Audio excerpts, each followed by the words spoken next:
ফুল ফুটবে বনানী মুখোপাধ্যায়ের লেখা শ্রুতি নাটকটি পরিবেশন করছি। হ্যালো, হ্যাঁ হ্যাঁ বলো বলো, শুনতে পাচ্ছি। হ্যাঁ হ্যাঁ চিনতেও পাচ্ছি। কি মিথ্যে কথা বলো না তো, আমি ফোন রাখছি। আর ফোন আসবে না, কথাও হবে না। এখন আগে একটু জল খাই তো, পাখাটা একটু খুলে বসি। বাপরে বাপ, সেই বেলা 12টায় শুরু হয়েছে, এই রাত 8টায় শেষ হলো। এখন আজকের দিনটা মানে উতরে গেলে হয়। তবে হ্যাঁ, ভালো লাগছে। ভাবছি শিপ্রা দিদিরা এই পাড়ায় এসেছিল, তাই তো আজ আমরা ফাংশন করতে পারছি গো। আরে আসল কথাটা তো তোমাদের বলাই হয়নি, কাল এই পাড়ায় ফাংশন হবে গো। ওই যে কর্পোরেশনের স্কুল বাড়ি, ওইখানেই হবে। এই দেখো, কালকে যে কিসের ফাংশন সেটাই তো তোমাদের বলিনি। আরে রবি ঠাকুরের জন্মদিন না। আমি বাবা সত্যি বলছি, ওসব রবি ঠাকুর ফাকুর জানতাম না। ছবি দেখেছি, এই দাড়িওয়ালা আলখাল্লা পরা সাধু সাধু দেখতে, কিন্তু সে যে বাবা পৌত্তলিক, তো সে আর আমাদের কে বলেছে বলো? দিদিমণিরা বললো বলেই তো জানলাম গো। তো সেই রবি ঠাকুরের গান গাইতে হবে। আমরা কি তা পারি বলো? যেই না মঞ্জুদিকে বলেছি গাইতে পারবো না, ব্যাস হেগে আগুন। বলে তোমাদের কি ভালো কিছু করতে ইচ্ছে করে না? দিদিমণিরা বললো বলেই তো জানলাম গো। তো সেই রবি ঠাকুরের গান গাইতে হবে। ওই দিদিমণিরা বললো বলেই তো জানলাম রবি ঠাকুরের কথা। ওই যে জোড়া বাগান না জোড়া সব কোথায় জানো, বিরাট বাড়ি ছিল, ওনার তো কেউ নেই, তাই ওখানে এখন কলেজ হয়েছে। আবার নাকি সোদপুরে একটা আশ্রম করেছে। না না না না, সোদপুর নয় তো বোলপুর। হ্যাঁ হ্যাঁ হ্যাঁ বোলপুর। আসলে সন্ন্যাসী দেখতে তো, সেই জন্যই আশ্রম করেছিল রবি ঠাকুর। আমার তো তাই মনে হয়।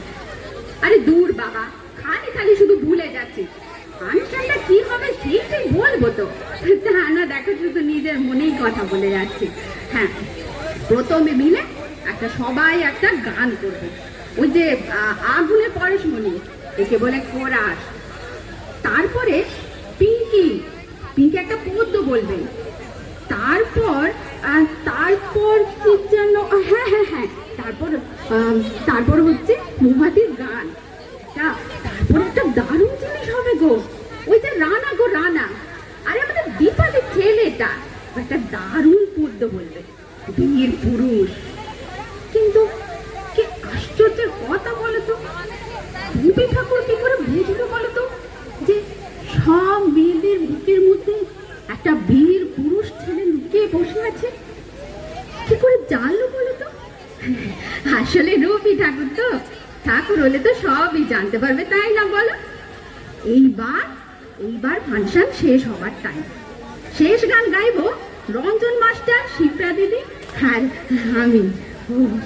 কি যে ভয় করছে গো, আমি কি পারি বলে ওদের সঙ্গে গান গাইতে?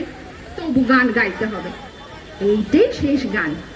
আমার সকল কাটা ধন্য করে ফুল ফুটবে। আমার শুধু মনে হয় জানো, কি করে ফুল ফুটবে?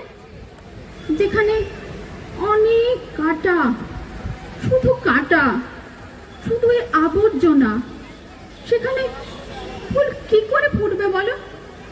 আমাকে দিদিরা বলেছে জানো, রবি ঠাকুর নাকি জীবনে অনেক কষ্ট পেয়েছে। চোখের সামনে আপনজনেরা সবাই মরে গেছে, তাও ভেঙে পড়েনি। হেসেছে, পদ্য লিখেছে, গান গেয়েছে। কি করে গো রবি ঠাকুর, কি করে? কোন মন্তরে এত কষ্ট ভুলে তুমি গান গাইতে পারো গো? আমাকে একটু শিখিয়ে দিয়ে না গো রবি ঠাকুর। আমারও বুকের ভেতরে অনেক কাটা, জ্বালা, যন্ত্রণা, অভিমানের পাহাড় জমে আছে গো। আমি তোমার মতো সমস্ত দুঃখের কাটা উপড়ে দিয়ে, সব অপমান ভুলে গিয়ে সকলের সঙ্গে মাথা উঁচু করে বাঁচতে চাই।